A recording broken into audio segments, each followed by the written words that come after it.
La parole est maintenant à Monsieur Frédéric Valletoux, ministre délégué chargé de la Santé et de la Prévention.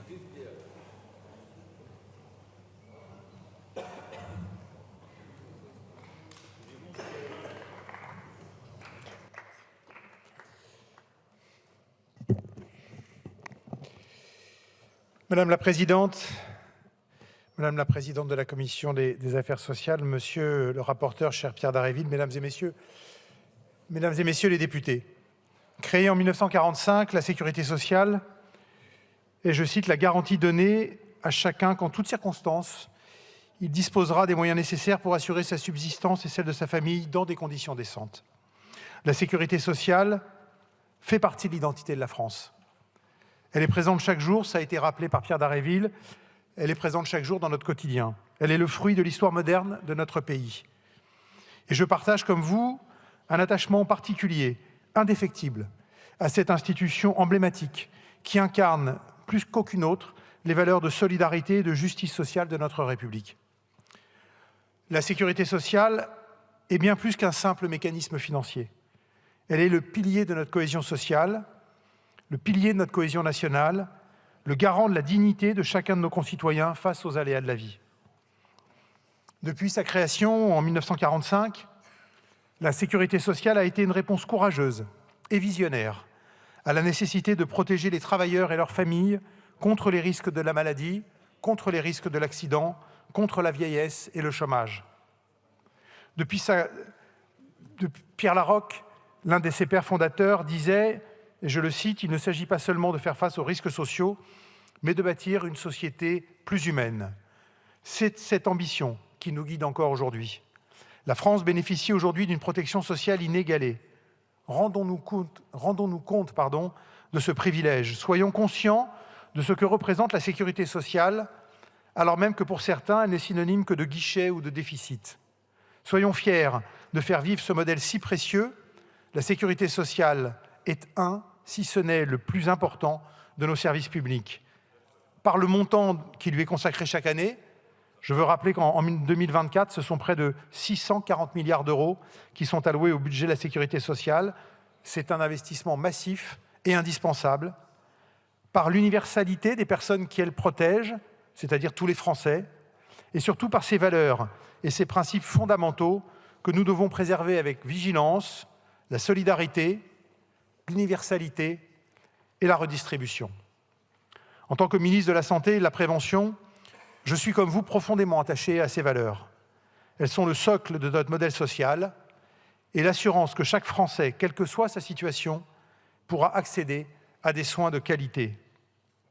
Face aux défis actuels, notamment le vieillissement de la population, l'augmentation des maladies chroniques, mais aussi les crises sanitaires, notre système de sécurité sociale doit s'adapter, mais sans vraiment jamais renoncer à ses fondements. Monsieur le rapporteur, vous l'aurez compris, nous avons la sécurité sociale en partage. Je partage votre souhait de préserver ce modèle, et ce modèle qui fait déjà l'objet d'une protection au plus haut niveau de la hiérarchie des normes. En effet, permettez-moi de rappeler que la Constitution garantit déjà l'existence d'un système de protection sociale collective.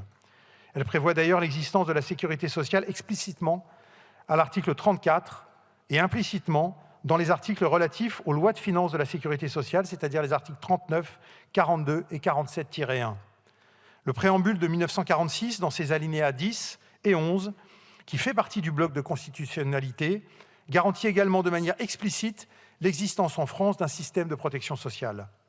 Cette protection constitutionnelle a par ailleurs été explicitement reconnue et utilisée par le Conseil constitutionnel dans ses décisions qui attestent de son effectivité. Et sans vouloir faire ici, bien sûr, un cours de droit constitutionnel, ni du juridisme pour le juridisme, je rappellerai simplement que la jurisprudence du Conseil constitutionnel est constante et protectrice pour la sécurité sociale.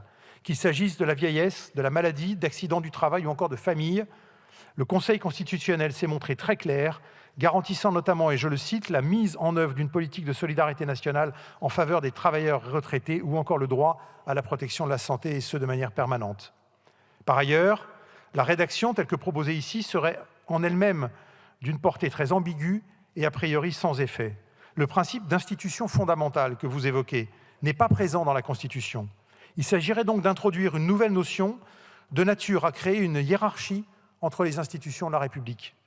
Les missions assignées à cette institution seraient en outre particulièrement larges et mal définies, puisqu'elles devraient assurer chaque membre de la société, je reprends vos termes, contre l'ensemble des risques et aléas de l'existence. Or, la distinction entre risques et aléas n'est pas davantage précisée, ni même la nature de ces risques et aléas qui pourraient aller bien au-delà des seuls risques sociaux et collectifs.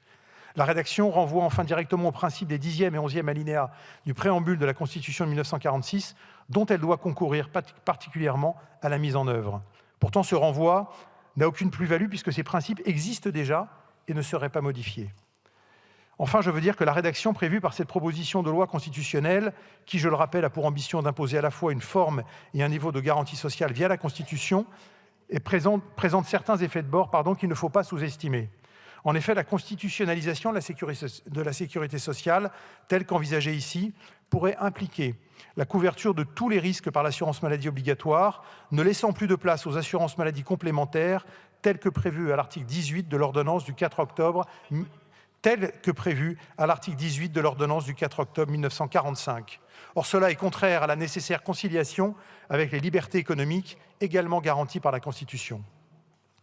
Mesdames et messieurs les députés, monsieur le rapporteur, pour toutes ces raisons, le gouvernement sera défavorable à cette proposition de loi.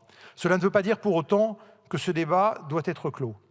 Il est de coutume de rappeler que la Constitution ne se modifie qu'avec la main tremblante et appelle à une réflexion mûrie autour de ce principe.